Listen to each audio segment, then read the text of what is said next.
В эфире «Актуальное интервью», в студии Петр Васильев. Здравствуйте.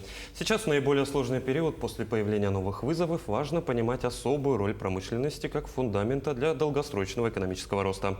О государственной поддержке промышленности, о международном партнерстве расскажет наш гость в студии Максим Терещенко, министр промышленности и геологии Республики Саха-Якутия. Максим Викторович, здравствуйте. Здравствуйте. Ну и первый вопрос, традиционно, как прошел первый квартал 2023 года, особенно вот в условиях санкционного давления в наших недружественных странах? Наши компании молодцы, и промышленники, они ни на одном из фронтов нас не подводят. И мы стараемся в этом всячески содействовать, чтобы показатели были не только стабильными, но и продолжили свой рост. Потому что, спасибо, вы правильно обозначаете, что именно промышленность – это фундамент экономики. Так вот, по показателям, по золоту, например, это мы уже приблизились по итогам первого квартала к 6 тоннам. Ну, это, по сути, плюс 10%, если взять квартал прошлого года. По нефти это более 5 миллионов тонн нефти, тоже здесь рост у нас, соответственно. По газу 5,3 миллиарда кубометров. То есть просто так, к слову, да, несколько лет назад, буквально, если возьмем 2018-2017 год, в целом по Якутии за год добывалось менее 2 миллиардов кубометров.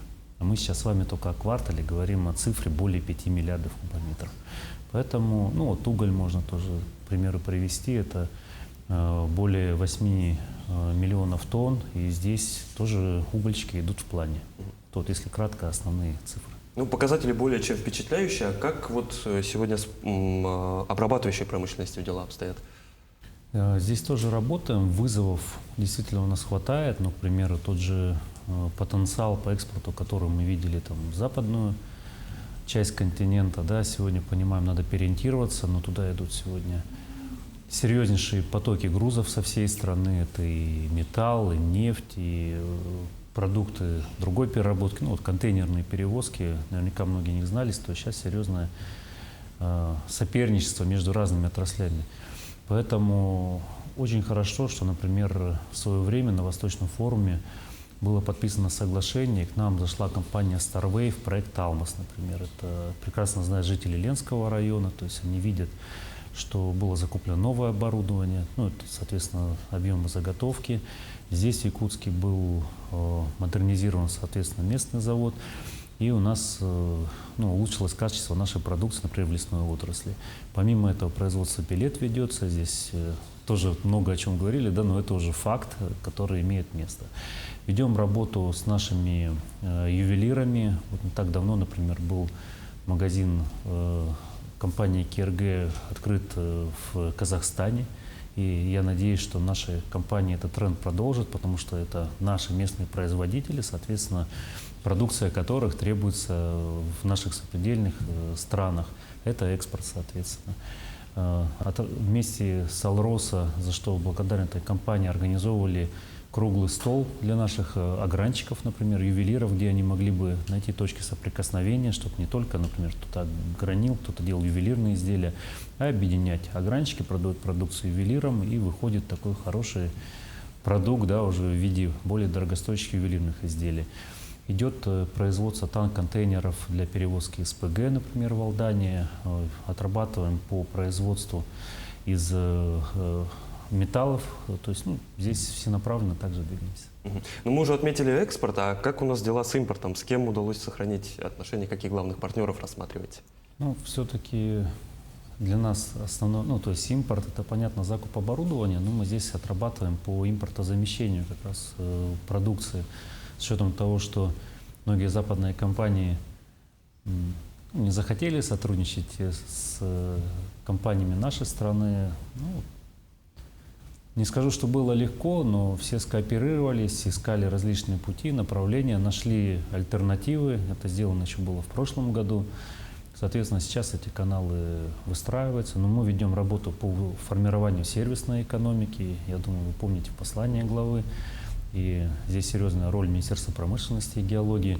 Мы отрабатываем с компаниями, какое оборудование, технику они видят для себя закупать, ее необходимо обслуживать, то есть строить новые подразделения, которые и ремонт бы оказывали, восстановление определенных элементов. Вот мы недавно в Алдане были, смотрели, как там это организовано. Скоро выйдем в Нерюгринский район. На Житайском, например, заводе металлургических конструкторов тоже рассматриваем новое производство. Ну, здесь различные истории, каждая из них, наверное, требует отдельной передачи, да, но с удовольствием вам об этом расскажем. Поэтому по импортозамещению двигаемся и видим для себя только новые возможности. Я предлагаю поговорить и подробнее остановиться на добыче, геологоразведке. Якутия в этом плане, безусловно, лидер на Дальнем Востоке и в средствах, заложенных на геологоразведку и в поиске новых ископаемых. Сегодня ли прорабатывается возможность развития и добычи импорта зависимых ресурсов? Конечно, я две простых, даже одну приведу на цифру. Да. В прошлом году, вот, казалось бы, новые вызовы, то есть компании должны были призадуматься, но это отличает все-таки промышленников, то есть они смотрят на перспективу. То есть это о потребности нашей страны, о тех задачах, которые поставил президент перед промышленностью, то есть увеличение производства. Вот даже вы смотрите в ноутбук, да, то есть нас снимает видеокамера, люди смотрят вас сейчас по телевизору, либо по телефонам. Все эти единицы, да, продукции требуют различные металлы. То есть это говорит о том, что для нас открывает новую возможность, потому что Якутия действительно богата различными месторождениями. И вот еще раз о компаниях, да, то есть эту цифру, которую обещал сказать, более 50 миллиардов рублей было вложено в геологоразведку компании, что в 2 раза, чем буквально там пару-тройку лет назад. Это о чем говорит? Компании верят в перспективу Якутии, верят в промышленность и понимают, что нашим компаниям понадобятся новые элементы. Мы, соответственно, ведем работу с Министерством природных ресурсов Российской Федерации, с Роснедра, различными научными институтами. Вы помните, не так давно вот Арсений Сергеевич вместе с министром природных ресурсов Козловым Александром Александровичем проводили здесь очное совещание. То есть сначала было установочное совещание в министерстве в Москве, затем здесь с участием компаний, по каким направлениям мы можем и должны в том числе двигаться. Понимаем, что наша промышленность нужен вольфрам, нужен титан, нужен литий, нужен плавиковый шпат. У нас есть там Торское месторождение, где рядом есть на котором есть запасы на сегодня ресурсы марганца, да, которые можно и нужно после работы геологов переводить в запасы, то есть формировать серьезный потенциал для развития в этом направлении. Многое другое. Поэтому в этом направлении, то есть мы их формируем и хотим сформировать новый задел как раз вот металлов новой экономики для нашей промышленности. Это же не только для промышленности внутри республики, но и на экспорт, опять же. Да, конечно. То есть причем внутри республики, в других наших регионах сегодня же идет производство различной новой продукции, востребованной в том числе и специальной военной операции, и, конечно же, поставки нашим партнерам за пределами страны. А республика сегодня сама в состоянии себя обеспечить жизненно важными энергетическими ресурсами? Да, вот у нас с вами свет в студии есть, и раз нас сейчас с вами видят у людей из Дома электричества, отопительный сезон у нас еще не закончился, есть тепло, то есть откуда это? Я вам скажу ответственно, что большая часть за счет энергоресурсов нашей родной Якутии. То есть у нас работает порядка десятка различных разрезов, и в том числе малые, которые обеспечивают арктическую, северную часть Якутии. У нас с вами более 400, можно сказать, 50 тысяч человек получает газ с наших якутских месторождений. То есть у нас многие автомобили заправляются сегодня различным топливом, в том числе и газовым, то есть и пропан, бутан. Там у нас рекорды, кстати, тоже есть. Заправляются метаном, там у нас рекорды потребления, все больше и больше людей переходят. Поэтому энергоресурсы все якутские, и мы еще поставляем нашим друзьям, да, нашим другим регионам нашей страны. Ну вот мы с вами сегодня говорили о первом квартале 2023 года. Какие планы в целом на 2023 год? Планы, чтобы промышленность развивалась. Мы видим задачи для того, чтобы и сохранить достигнутые рекорднейшие показатели прошлого года. Ориентируемся по нефти приблизиться к планке, пока не возьмем, но приблизимся к 19 миллионов тонн. По газу выйдем за 23 миллиарда кубометров. По углю возьмем планку в 40 миллионов тонн. По золоту стараемся, чтобы также остаться выше 50 тонн.